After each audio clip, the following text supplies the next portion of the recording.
Yeah. What would be the greatest way that I could experience this unlimitedness that I pray about every day?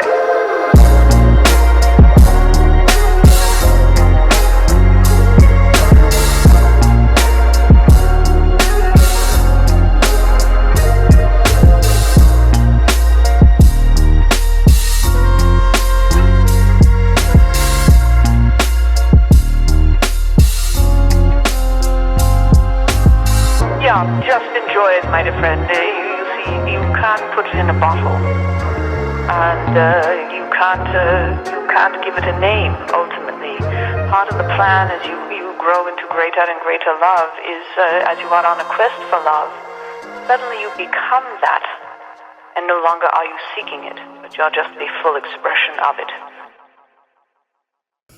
Hi, Rebecca. Hi, Michael. Thank you for being here. Thanks for having me. Yeah, it's wonderful. I really appreciate your time, and I really appreciate you, being here so that we can, have a nice conversation about some really interesting topics and share it with people to, hopefully help them reflect on their journey and find whatever it is that they're looking for, Mm-hmm. So, you and I had a conversation a week or two ago, and we were talking about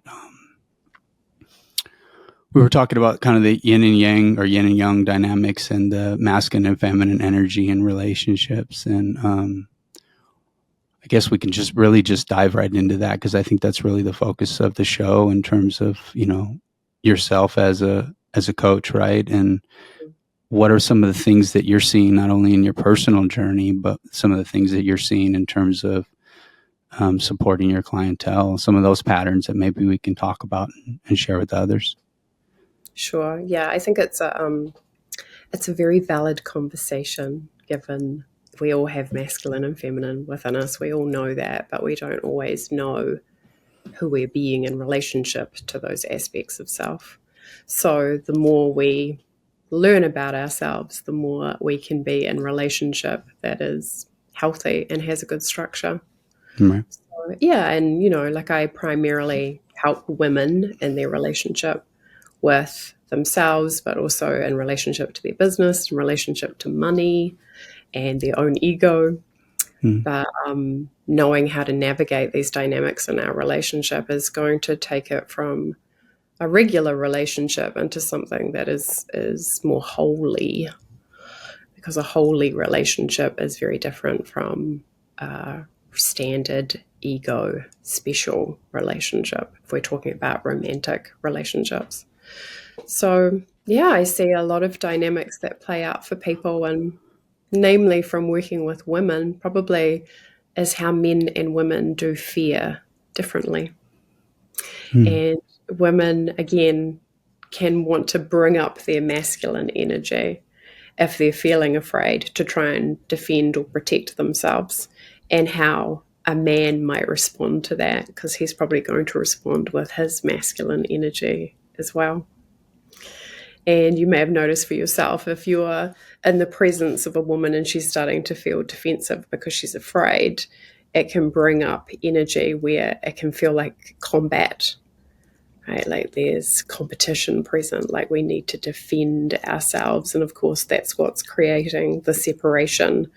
And people are therefore feeling, often, if that's not resolved correctly, or if they don't know how to manage that inside of themselves, both parties can be left feeling more disconnected, rather than knowing how to come back from fear and to come back to each other in a way that is loving. So, and that's the work that we all get to do, is to know this inside of ourselves, go, okay, wow, what's actually happening here when I go into fear? What's coming forward? And how can I support myself in that? Because it's so easy, of course, when we're feeling afraid, to judge the person in front of us. Right. Yeah.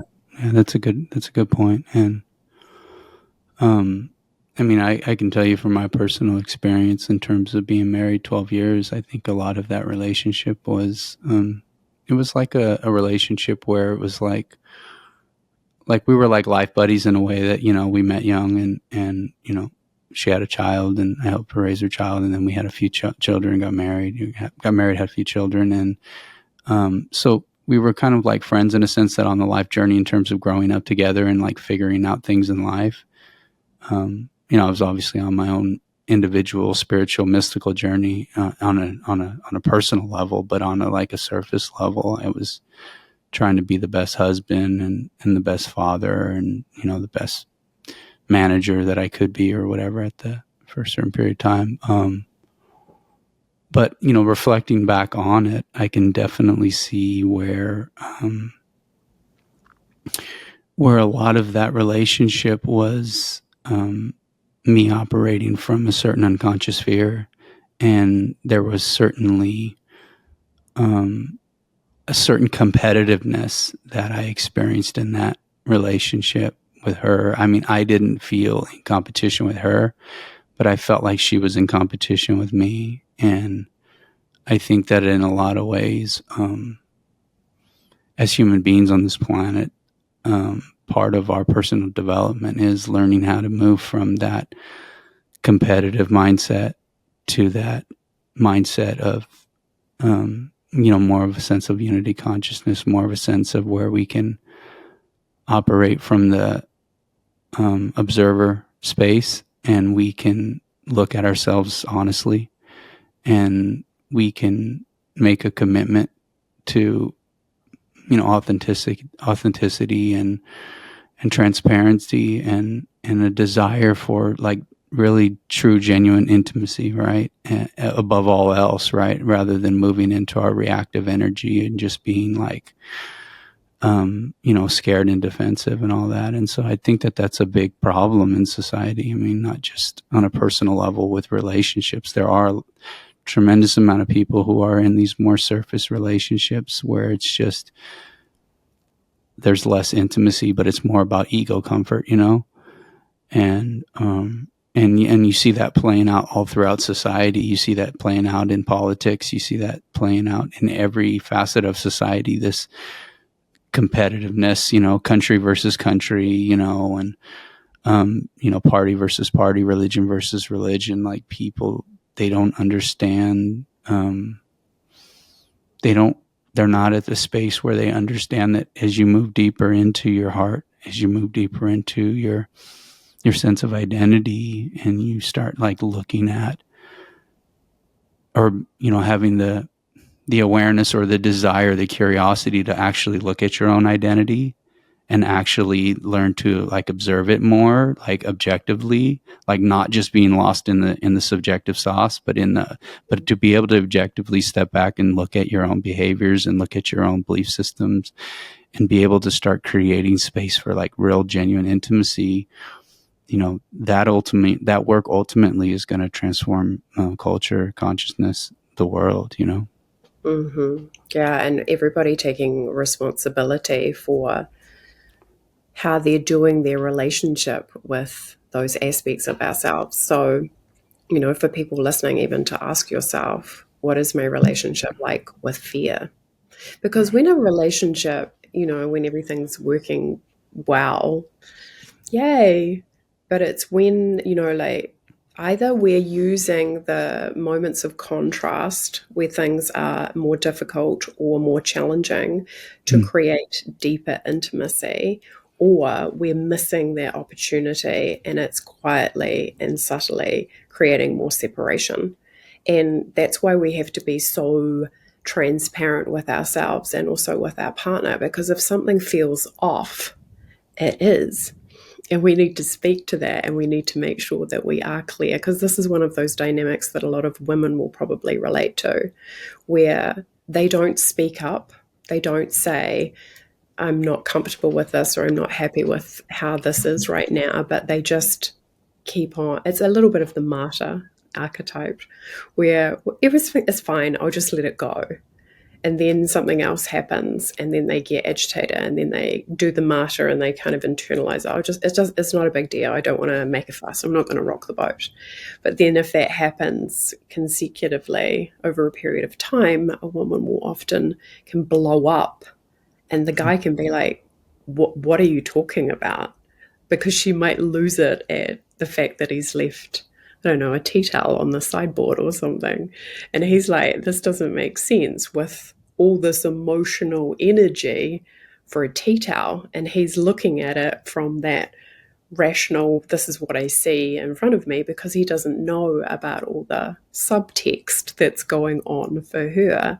But that's actually her responsibility to speak to that and to say, this is what's here for me. And this is where we need courage to develop emotional intimacy, to say, this isn't sitting right for me, and can you support me in the creation of a solution rather than me attacking you and saying that this is a problem, right? Like we're either drawing people in to more intimacy and creating that unity that you're talking about, or if we don't know, we're creating that separation and the distance. And this is how relationships, people say things like, oh, we just grew apart. It's because there wasn't a skill set there for people to navigate the unity or the non-unity.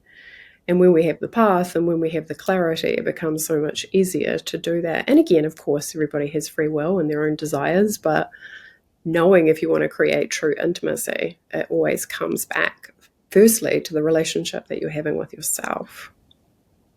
Yeah. It's like a big thing for women, of course, is safety. Like creating safety. You know how on TikTok they talk about the Roman Empire and guys thinking about the Roman Empire on a regular basis. For women, unfortunately, a lot of women have in their mind when they're walking in a car park, for example, am I safe? Right? There's a very different orientation. So am I safe when I'm walking on the street? Am I safe? Again, we see it. News media, people we know who've been harmed, etc. So for a woman, she has to create her own safety. And it can get skewed if she's looking to her partner to create an inner state of being. That's kind of actually unfair and not possible either. Again, physical safety can be wonderful, but what happens when that person goes away, or they have to go visit family, or they go overseas on a business trip? What happens to your sense of physical safety there? It is something that we have to create from the inside out. And we have to take responsibility for that. Because I think a lot of times, the ego gets activated in a relationship, especially when it comes to expectations. How we're expecting the other person to show up and behave. And a lot of time with the expectations, they're just there and they're not even spoken about until they come up. Right. And until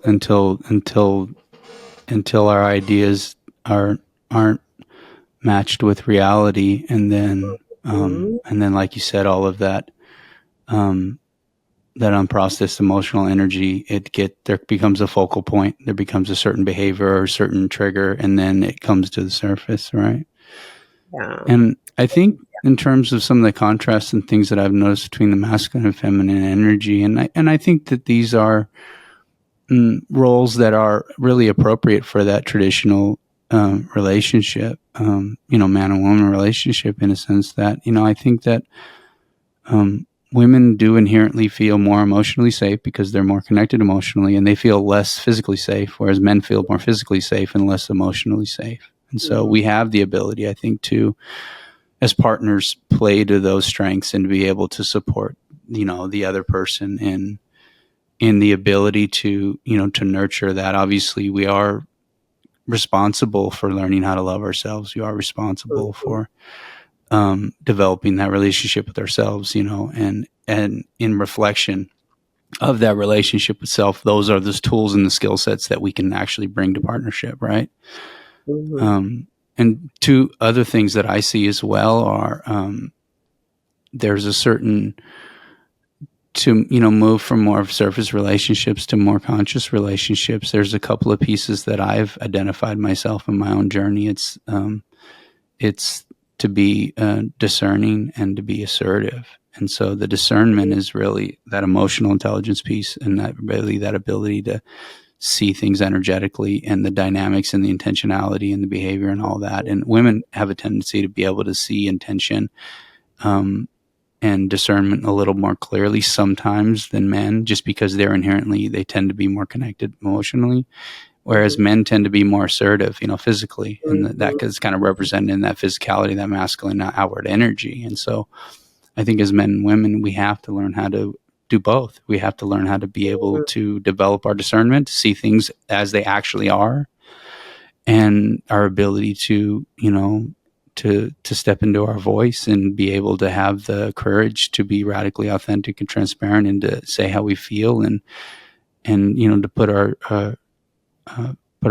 big boy pants on, or whatever you want to call it, and just like really be able to get into the dirt of life and love, and be able to be willing to lose it all for the opportunity to develop something even deeper. Like, I think some of the times those tough conversations are the ones that actually lead to the breakthroughs, in terms of relationships. I love what you said, because I think that's so valid in terms of bringing your gifts to the relationship. To even have a conversation about that with your partner, though, about your physical presence as a man providing safety for a woman. Like, that's kind of a hot conversation, right? In terms of actually recognizing that and noticing that, and then for a woman too to perhaps be aware that because she is so fluent in her accessing her emotions, that's more of a gift that she has, perhaps. So, to not have the expectation of a man that he's in that same place immediately or all the time or when she's wanting or expecting it, but creating an environment where it's can be safe for a man to be vulnerable, and understanding that we are different, but we both have gifts. And if we're both willing to bring those gifts to the table and do it in a really conscious way, it's going to be a transformative experience for both people. So, and recognizing that, right? Like, I think a lot of times too, people can move into relationships, and if they're in fear, they're thinking about, because the ego will always concentrate on what's missing or what's lacking, rather than what is the amazing gifts, skills, and talents that we're both bringing to this relationship that can support each other. But even having those kinds of conversations, right? What attributes or gifts and skills do you feel you have as a woman that's going to be supportive in our relationship, and vice versa as a man, that perhaps giving a woman more confidence to be more assertive and to say, to let go of all those times that maybe she's not saying something, so she can actually speak up and say, hey, I'd like to be heard in this moment in relationship to what is happening here, so it doesn't escalate into something that creates more division. So, right. Yeah, we have to be preventive in our communication, right? To be able to actually recognize things early energetically if there's a misalignment, and have the ability to address it in the early stages, so that we can prevent that long-term disconnection, right? And women, I don't know if it's women especially, I feel like this is true, but I could be proved wrong, that women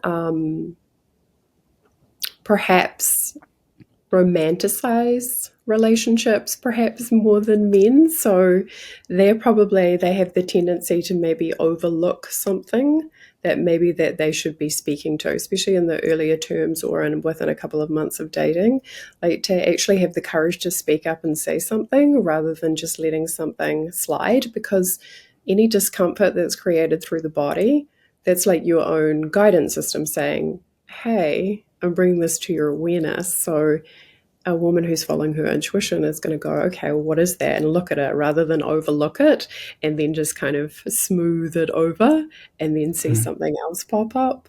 Because if you do that too many times, you can be in a relationship with somebody and you're actually projecting something onto them rather than seeing them for who they really are.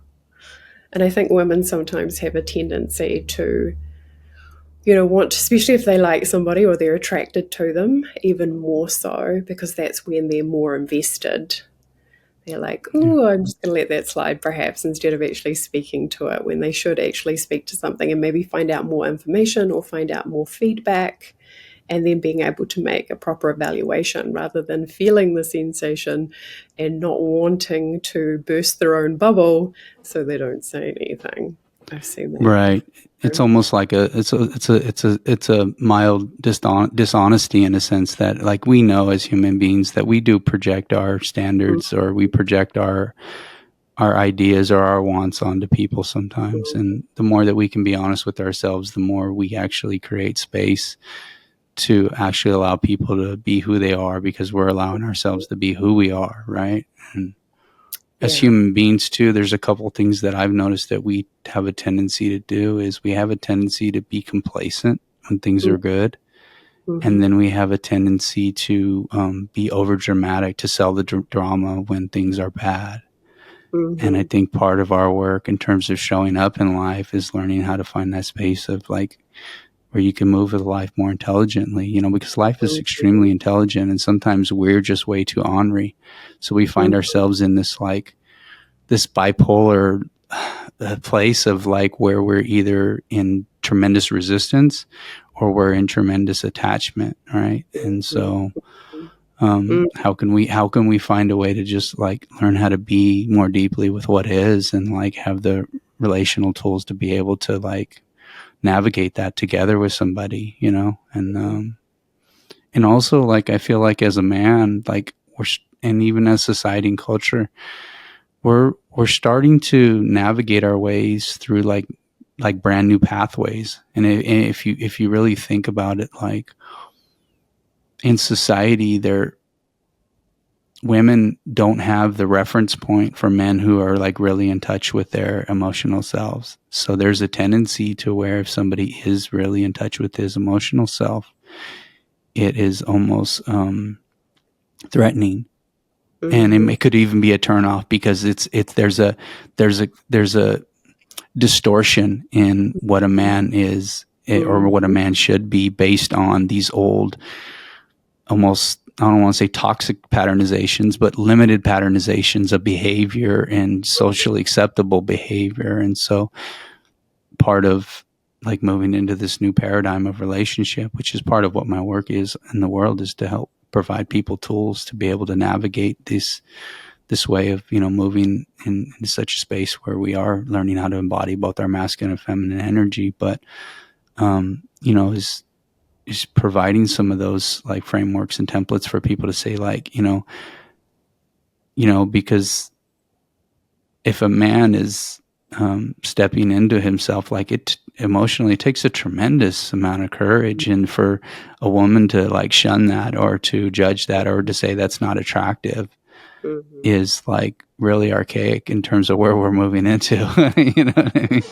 Yeah, I totally agree. And it's, you know, I have a lot of compassion for men because I think that men, even more so than women, sometimes have so many mixed messages, right? Like, I want you to be my strong companion who can physically defend me, but I also want you to open your heart to me and be deeply vulnerable. And those two things, you know, like, you know, like if a man's going into battle, the emotions are not present, they can't be present.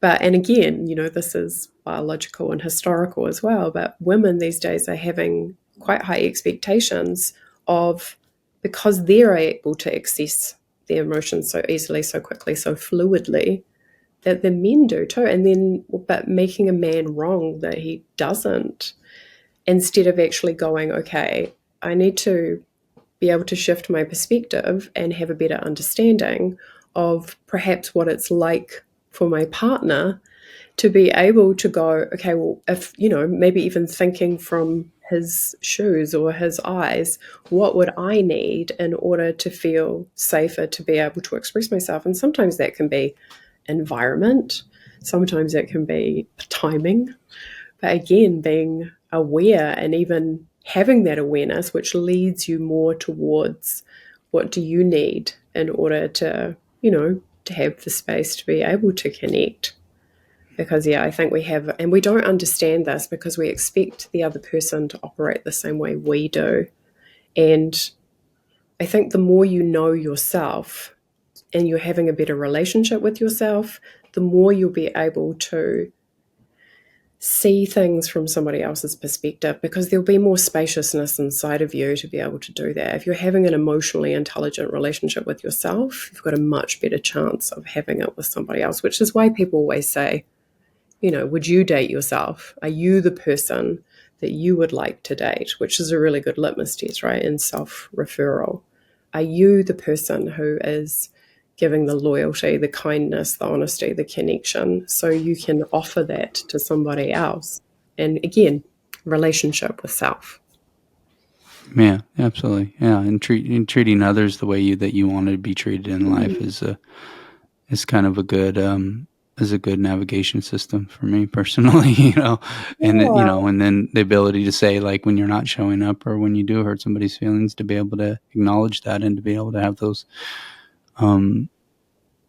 those open conversations, to be able to take accountability for when, you're not meeting the mark as well too, because I always feel like that self-love piece is like, as when you start making a commitment to loving yourself, you recognize that you're embarking on a journey of like never ending growth. And so you always have to be able to, give yourself a certain loving allowance for that growth process, meaning that, and for me, that was kind of like the foundational aspects of me really developing, like getting curious about like, what is grace, and like, how can I develop a relationship with grace and God and love and truth.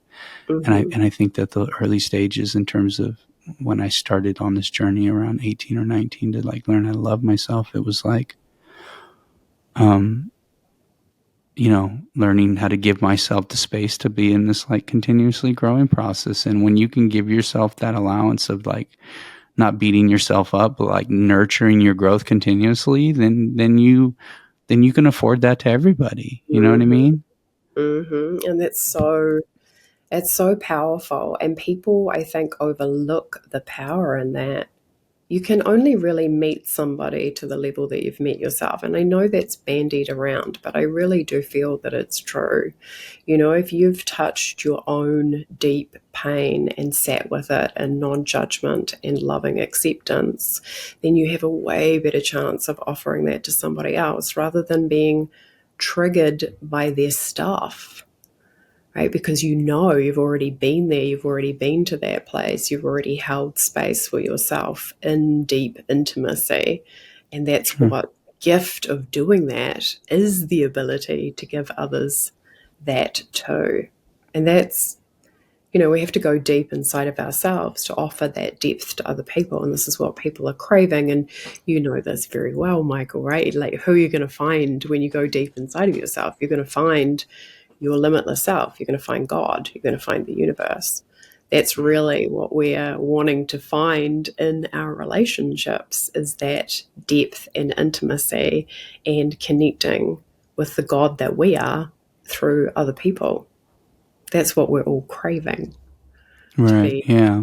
Yeah. And as we uncover that in ourselves, that masculine and feminine energy in ourselves, then the ultimate expression, I think, is in partnership in terms of being able to merge that with God as well. So I think that's all part of the universal dance of life. That's why, these physical bodies were created in such magnificent ways to be able to facilitate such a movement, on our, I think it's awesome. I think, some of the things that I've learned over the last 10 years is that this creative life force energy in all of us that we can open up to is sexual. It's it's raw, it's feminine, and it's God. And a lot of times we're utilizing our creative sexual life force energy. We're utilizing it in different ways, but we don't quite realize how powerful we are as creators. And I think that the more that we step into, developing a relationship with our own selves and our own life force and our own kundalini, if you will, at least for me, my perspective is like, it made me truly begin to understand how women feel, because, women bring life into this planet through that life force. They are the vessels of that life force. And, but we as men have the ability to tap into it as well. And when we do tap into it, let me tell you, it helps us transform from a space of just a local identity or ego. And it helps us move into a space of like universality, but also into a space of just a profound understanding for the feminine energy and how sensitive she is and how powerful she is and how at least in my opinion, she's the closest physical representation of God that we have on this planet. And that's my belief. Yeah, and when you have a belief system like that, Michael, you're going to approach women very differently from somebody who doesn't have that belief system. Like what we're holding in our mind and in our awareness is how we're leading ourselves through reality. So, like as a coach, I work with a lot of women coaches. And of course, we still talk about the masculine and feminine there because, of course, receiving intuitive awareness is feminine. We have to be open to receive that. But in the masculine, to take the action, to go do the thing. And it really does help you and your business and your life if those things are working in harmony together. But I think sometimes for women who are in coaching practices, they're using a lot of masculine energy, and it can be really easy to take that home. Right? And then, but even thinking about what dynamic do I want to be in my romantic relationship at home? Like if I stay in this mindset and this, even the energy that I'm running throughout the day, being a coach or being in business, taking some time to transition into, is that the place that I want to be at home? Because that's going to have a knock-on effect on me, my partner, how my partner responds to me, and even for women to understand what it is to really let go and shift back into more feminine receptive energy rather than having been in that masculine energy all day, to allow yourself to come back into more flow, because of course you want to receive from your partner. Right. Yeah, that's a good point.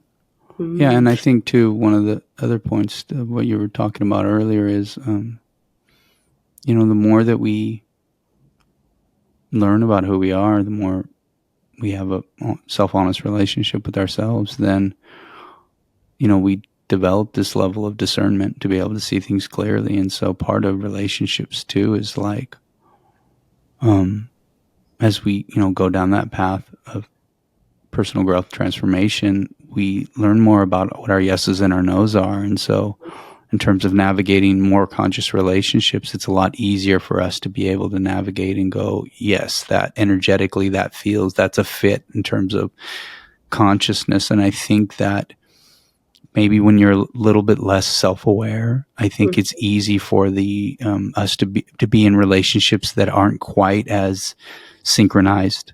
But the more we become aware of who we are, and the more that we really embody those values, that awareness, that truth, the more sensitive we become to our environment, and the more necessary it is for us to be in relationships that are much more aligned, that have to be in harmony in order to function.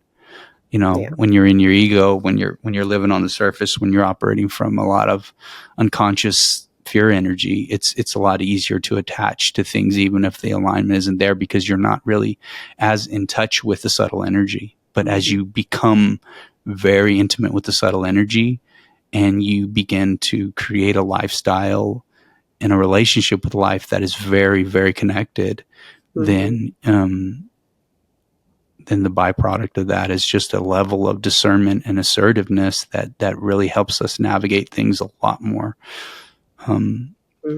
directly. Yes, and with a lot more ease, because there's a more sophisticated level of understanding of the other person on so many different levels, not just physically, sexually, emotionally, spiritually, but like that subtle energy between you. And that is something that, you're right, you want to pay attention to.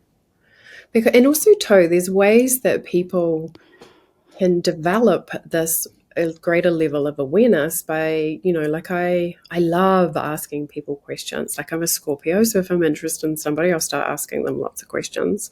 But I might ask somebody, oh, what's your favorite color, right? But I will also ask them, what do you like? How do you like people to respond to you when you're feeling sad?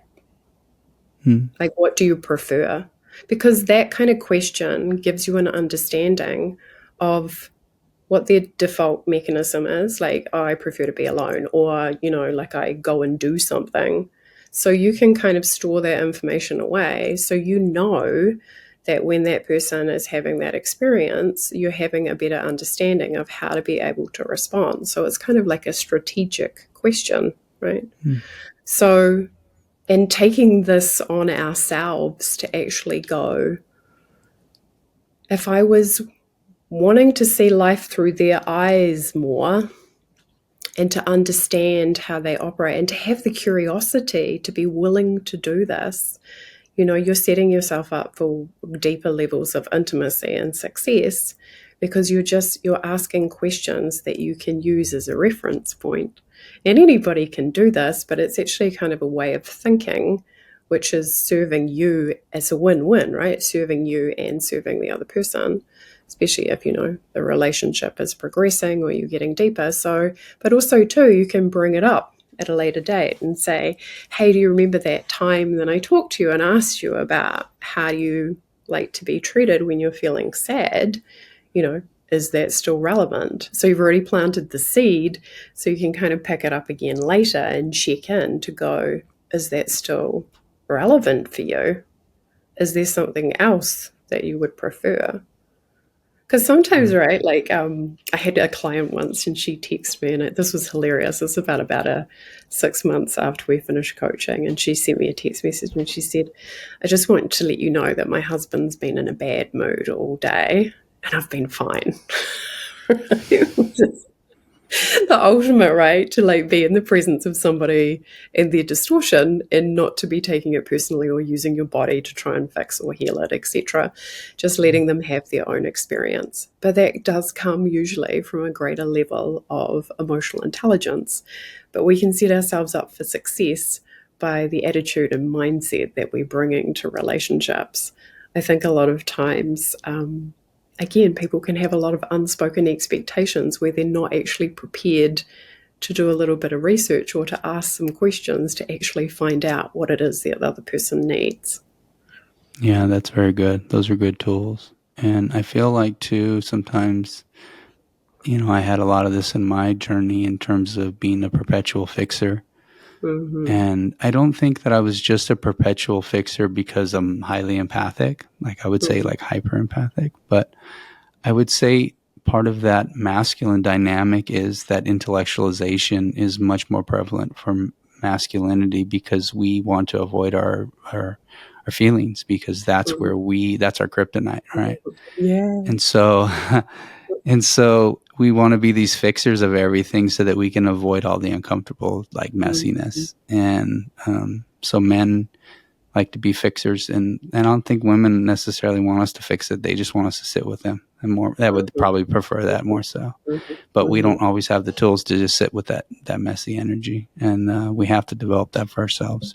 We have to get in touch with our own messiness, which is, I've had a decade of sitting with a lot of shit.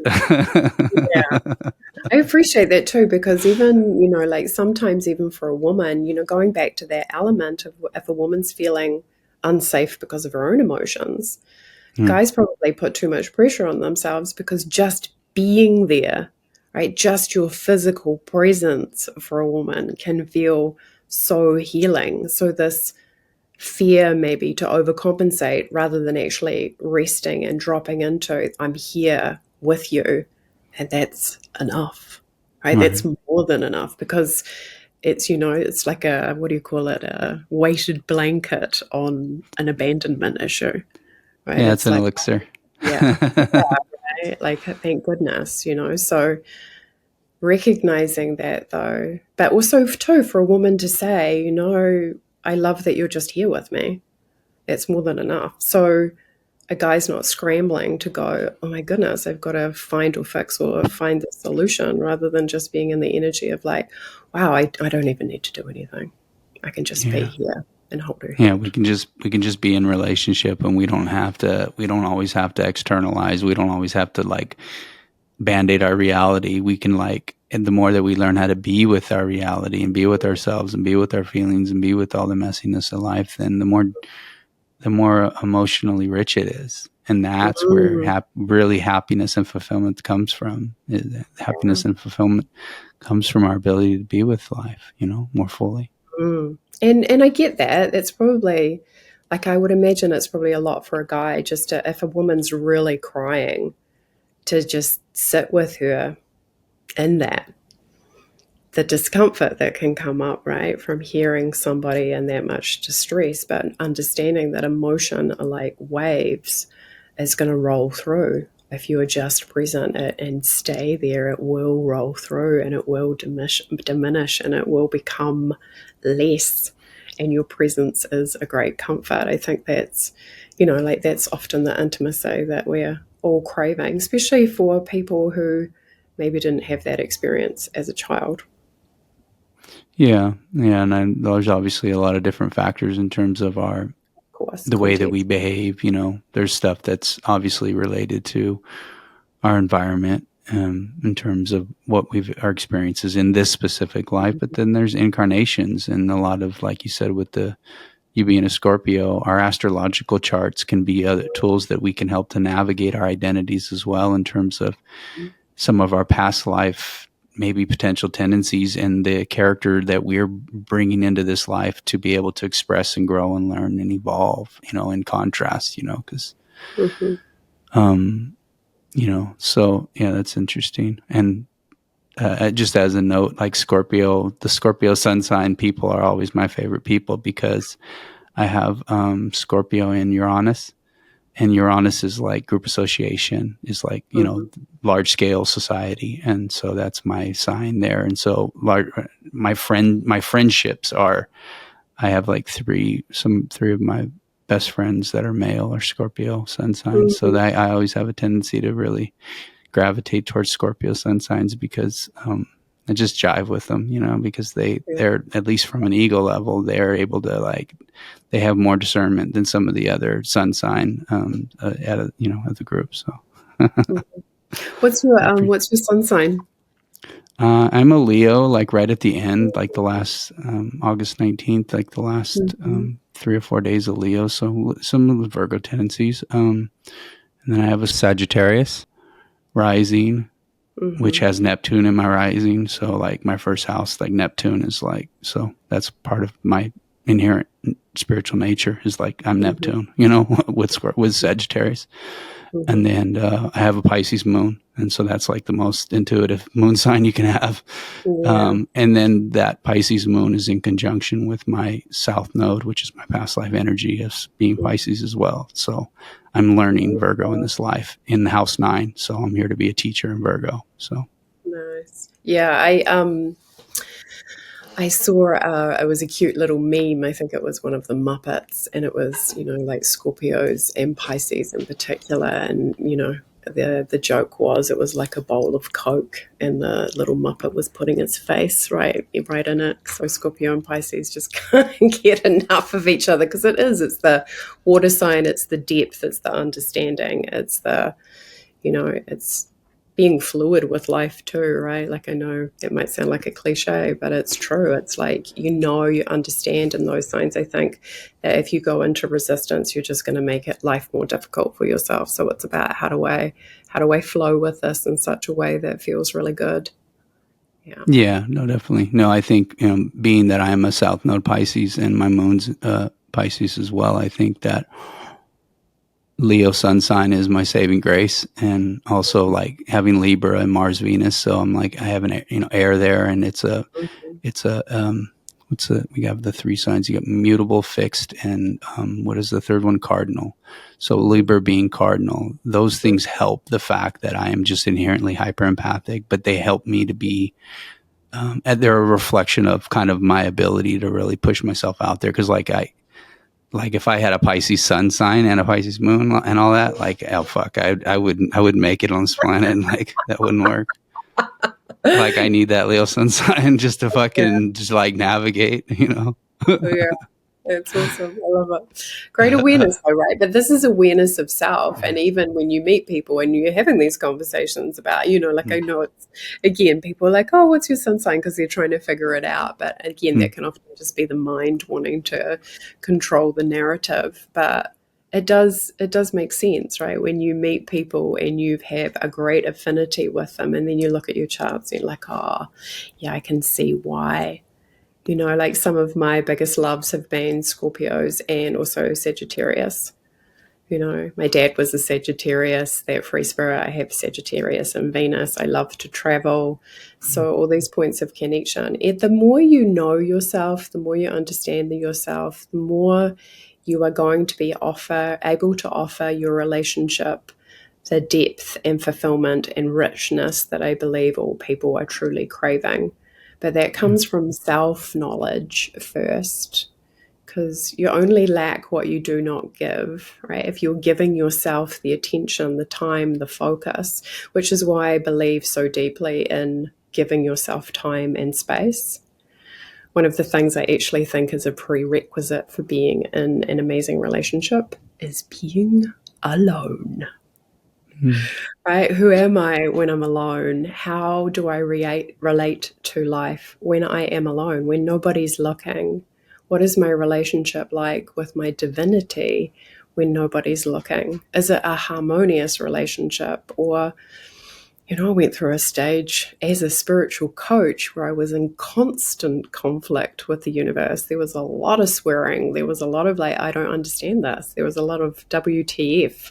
I don't get it. This is painful, until again, learning about self, learning about ego, learning about dismantling it, learning about what it is to live from spirit, living from oneness on a planet that reinforces duality. It can be a lot. But if you're willing to have that depth of relationship with yourself, you're going to have fantastic relationships with other people who are also willing to go deep. You will naturally find them and have conversations like this, because you're willing to go deep inside of yourself. Yeah. And what's your moon sign and rising? Capricorn for both. You're a Capricorn. Well, that's interesting. Yeah. Me too. I didn't realize that until a couple of years ago, and I was like, ooh, not sure if I like that. Yeah. Well, my ex-wife and my daughter have Capricorn moons. Earth, and that's polarization for my moon being water. So sometimes, if people can study astrology, they can see that the polarizations can also provide growth and support too. So when you have, polarization meaning air, fire, or earth, water, those opposites can actually provide a certain stability as well in those placements, and one thing that I've, studying, like the alchemy symbols stuff of the masculine and the feminine. You have the feminine symbols are the triangle downward, which is water and earth, but earth has a little line, and then you have the masculine symbols, which are triangle upward with air being with the line, and then fire without the line. But if you actually look at in terms of the masculine feminine energy, if you look at a woman's vagina or area there, it actually is like a triangle downward, and a man, when he's erect, is a triangle with upward. Yeah. So if you look anywhere you look in like God's universe, this symbolization, this patternization is just, it's embedded in all kinds of different things that you wouldn't even think. Absolutely. And it's a big deal. It's a big deal for us as a culture, to start moving away from this like space of this, like you said, this duality and this like warring nature. We're in a world where, war is a business, and we're also in a culture where I think people are starting to realize like that's not humane. That's not humanitarian. That's not in line with our spirit, and it's not what we want to do. So in a lot of ways, the masculine and feminine, the ideas of what masculine and feminine are really in just a state of shambles, because people don't actually know who they are in a lot of ways, and they know the past, but they don't know where we're going in the future. And I think these types of conversations can kind of help broaden people's awareness, or at least make them reflect on some of those questions and say, okay, this is, historically we're barbaric and we're warring and we're sending our boys out there to kill each other, and we're and women are at home and blah blah blah, and but obviously that's all getting like, it's all becoming this like big jambalaya where you got a lot of people are waking up on the planet. There's a lot of people who are struggling with their sexual identities, and there's a lot of people who are choosing to be single more and more and more on this planet because they need that time to be able to reflect, to be able to actually get in touch with who they are, and so that they can, move back into that relationship, like you said, with the wholeness or the holiness of who they are, so that when they do return back to partnership with somebody, they can actually bring their most authentic self, not the self that they're going to moderate, or they're going to what's the word I'm looking for? That they're going to, modify or change in order to fit into a relationship that's like, I almost think of it like manufactured peace. Like when we're operating from our ego space, we'll manufacture peace so that we can avoid all the messiness. But when you're operating from your spirit and your soul and your heart and your just radical authenticity, like, you're not going to manufacture peace. You're going to say whatever the fuck it is, and then you're going to navigate that together based on that truth, that commitment to, when we make a commitment to, to being accurate, when we make a commitment to accuracy, when we can make a commitment to love and truth, and then we begin to like live by that commitment, like your whole world can transform in very profound ways, and your relationships can be, you're going to scare off a lot of people, but the people that do stay, it's going to be real juicy, Yeah. And also too, I love what you said there too, because the commitment is to truth and to love and to that, rather than even to the person. Right. Yeah. Because that's your relationship with God, Yeah, right. And having that dialed in, then that's going to change every single relationship that you have. So I love that you said that, because again, relationship with self, relationship with your own divinity first. And then from there, all things flow. And I think a lot of people don't understand that. They're externalizing, and they want to be in a relationship, but they're often using that relationship to try and meet a need inside of themselves, or to fill a void where they would be better served to sit with the void and look at what the void is trying to show them. Right? How can I befriend this emptiness inside of me, or the part of me that even desires to be in relationship? Like, what does that aspect of myself truly want? Because a lot of times people don't even ask themselves those kind of questions, and then they end up in relationships. And again, you're right, they're trying to make themselves as a jigsaw piece puzzle fit, rather than actually going, this is not my fit, and there's nothing wrong with me, but I will find my better fit just by being true to myself. It's like that jigsaw puzzle and the bits chopped off to try and fit yourself in somewhere, and it's like, that's just never going to work. So, right. Yeah. Well, and I think, what's the thought I had? Shit. I can't remember now. Yeah, I totally lost it. So are there some things in terms of your coaching with women that you're seeing predominantly in terms of behaviorally and where the disconnect might potentially be coming from? are boundaries. Okay. Like having good boundaries and being able to, be getting really clear on your yes and your no. And when you don't have good boundaries in place, it can feel really difficult. It can feel really messy. It can feel like chaos. And when you're that person who's having that experience, it can feel really hard to put a boundary in place. Mm. But if you're in that place, one thing that's really helpful to know is that when you do have good boundaries, it gets really simple. And you have more certainty and confidence and clarity, and you can see things that aren't aligned way quicker.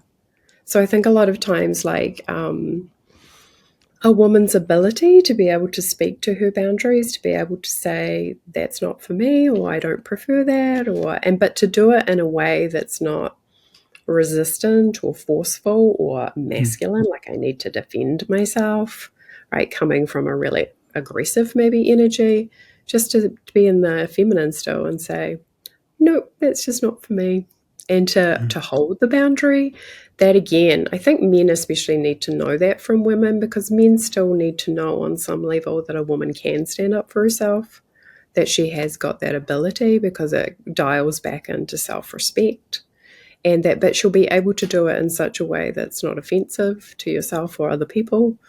I think that's really important. And I see a lot of women having fear around saying no. I think there's a certain amount of fear sometimes that women are toning down their emotions because they're afraid that it's too much for the people around them. As opposed, like the dynamic that we can quickly slip into, which is, oh, you're crazy, or you're too much, or you're too emotional, or you're too sensitive. Those are things that no woman ever wants to hear from their partner. They want to hear, what do you need? Or let's hold some space, or can I just hold your hand, right? Like they want to be in that receptivity. However, if a woman has done that for herself, then she's not going to allow or even really probably attract somebody who's not able to do it for her. It just won't be a match. So if you're wanting somebody who's going to witness you, be receptive, hold space for you, you must be willing to do it for yourself. And that's why I always say to people, if you're wanting something from somebody else, check first. Have you given it to yourself? Are you willing to give it to yourself? And then people argue and say, well, I want somebody to be romantic. And I'm like, well, have you given yourself that? Are you putting yourself in the environments? Are you buying yourself the flowers? Are you giving yourself the compliments? Are you willing to give that to yourself? Because through the law of correspondence, that's what you'll attract. Somebody who is thoughtful, who is giving, who is offering that to you, because you're giving it to yourself. Again, you only lack what you do not give. Right. So it's kind of that messed up. Yeah, it's kind of that balancing act too, in terms of like, as you move more into like understanding who you are, you get less, behaviorally, you're less inclined to project that standard onto others, and then be disappointed as a reflection of that projection. So the more we learn about who we are, the less we project, and the less we place our expectation of behavior and awareness on others, right? Because we're learning how to source that energy within ourselves. We're learning how to source it for ourselves, so that when we move into a relationship, we're not in a relationship because we need something. We're in a relationship because we want to dance, right? Yes, that's beautifully expressed. Yeah. And so the one thing that I wanted to say is just to the listeners that I think that there's a multitude of ways that people can heal. And I think, a lot can be said for, healing alone, and a lot can be said for healing in relationship. And I think that everybody has their own formula for how, they're going to heal. And that's okay. That's awesome. Just knowing yourself, that's half the battle. And, so, navigating that, it feels like, That's the word I'm looking for.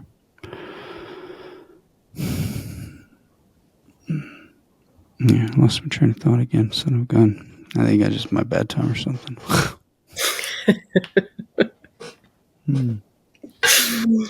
Yeah. So yeah, I think definitely it's interesting times. I think the thought I had was in terms of women.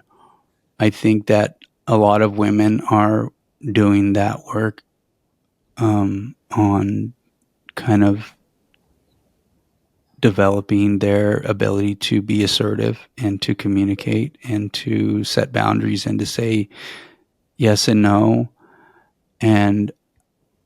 But I think on a large scale, they're still not fully in a level of confidence in both their masculine and feminine energies. So it's kind of like we're in a pickle relationship wise, where maybe as a whole, we're not all ready for conscious relationships, but we're trying to figure that out, and so if we feel threatened by too much intimacy, as women, I can tell you, in my experience, they'll push you away. But if a woman's ready, she'll be open and receptive.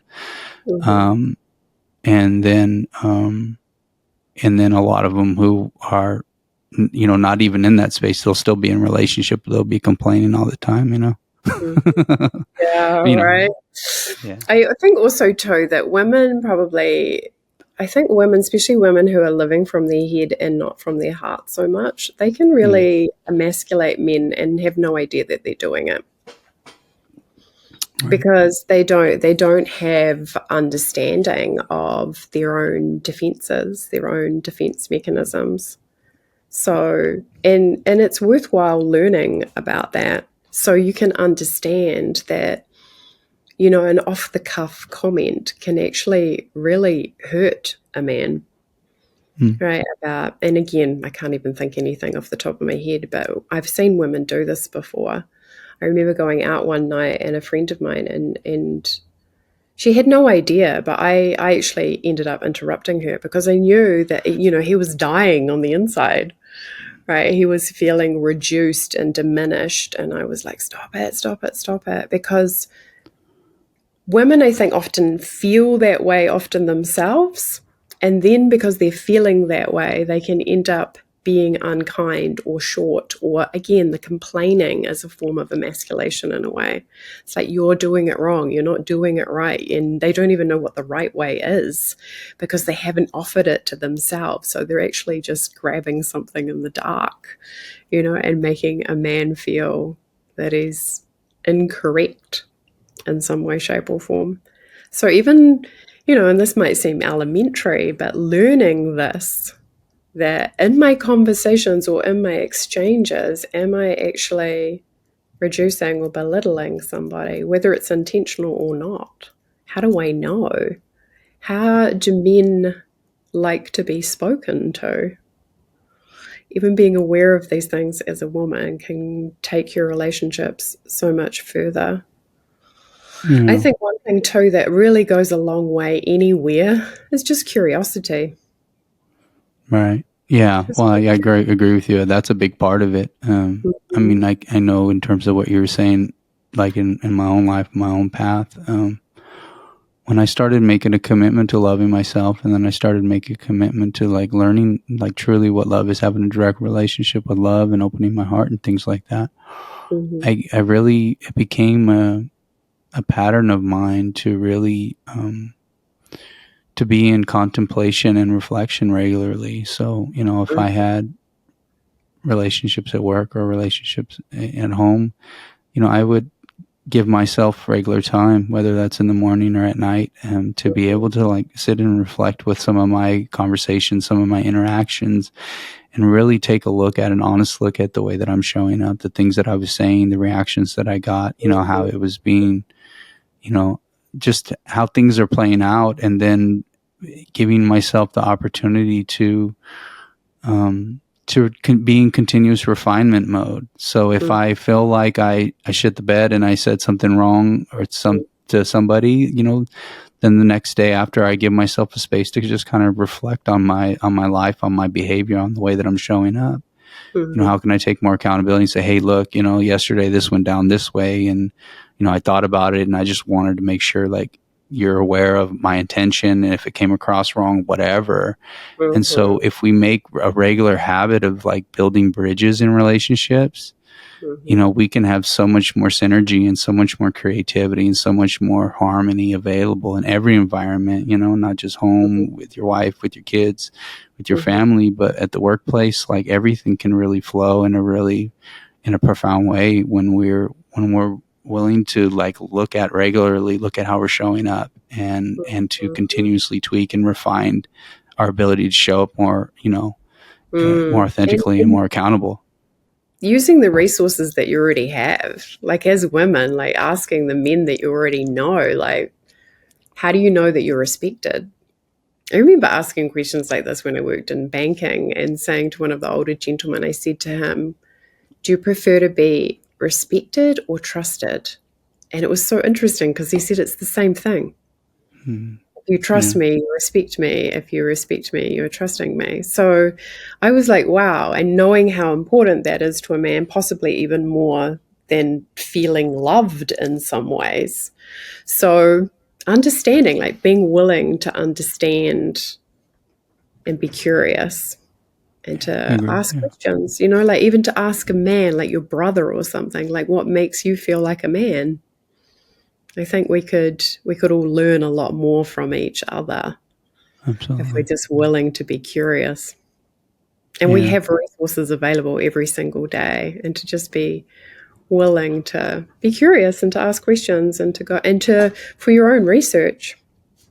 Yeah, exactly. Yeah. Life is it's a journey of just continually like collecting puzzle pieces. You know what I mean? Like we're ever evolving in our ability to like, understand more and more and more about life, hopefully. And if we're curious, we are asking those questions. And I think we'll put a bow tie on this episode. But I one of the things that I wanted to touch on briefly is this. I think a lot of people are confused about, what love is. And, I can only contextualize it, or I can only frame it from my own personal experience. But,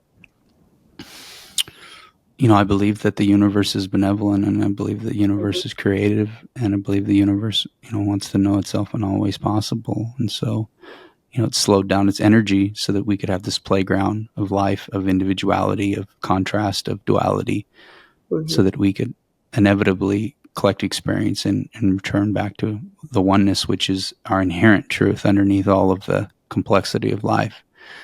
And so I feel like, when people think about love, they think about love in relationship with somebody else. But really it's about, love is about relationship with yourself. And the more that you develop that relationship with yourself and the source of your energy, which is love, which is the universe, which is God, which is however you want to label it, you more and more and more you move into a space of understanding and ultimately wisdom, embodiment, and the ability to really like embody these principles. And so when I think of the word love, I think of the word understanding.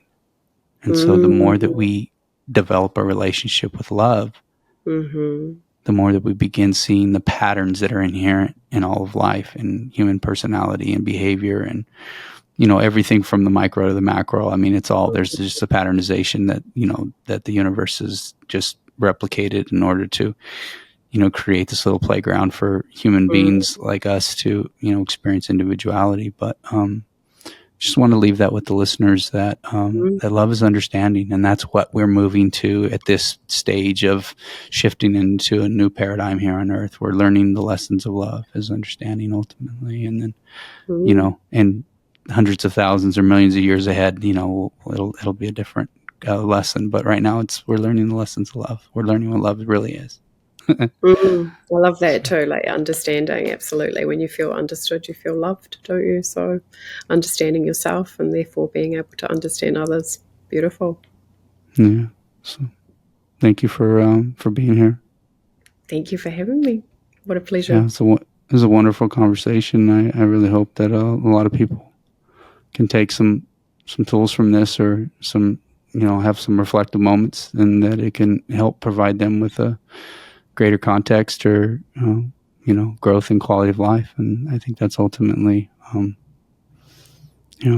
what folks like you and I are here doing. We're really trying to serve people on a very fundamental level.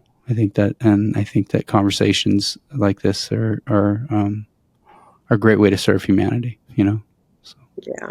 Yeah, and I'd love to hear people's reflections. So, because, when you've been party to somebody else's conversation, like what's come up for you or your awareness or your thought process. So I'll look out for that because, we both go deep, and I think love always wants us to go deeper, and there's more intimacy to be had, and it always starts with self. So thank you so much, Michael. I appreciate you. Appreciate everything that you're doing out in the world and having conversations like these with people like you.